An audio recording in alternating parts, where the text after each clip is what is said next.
Oh, my Hoover had error 03. The water was flowing in, but I could open here, take it out. There was no water coming out. Nothing happened. I could make water in, but it didn't go out here. And now you can see there is still a lot of grass, grass in, dirt in the water, if I notice.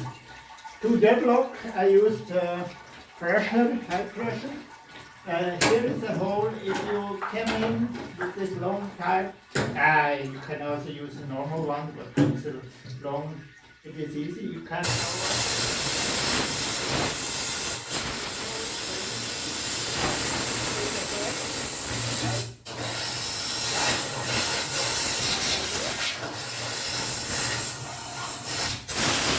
the water came out here again. Happy. So I think I did it, and I can give another try, and I am very optimistic that it will work now, and then I will clean up here everything.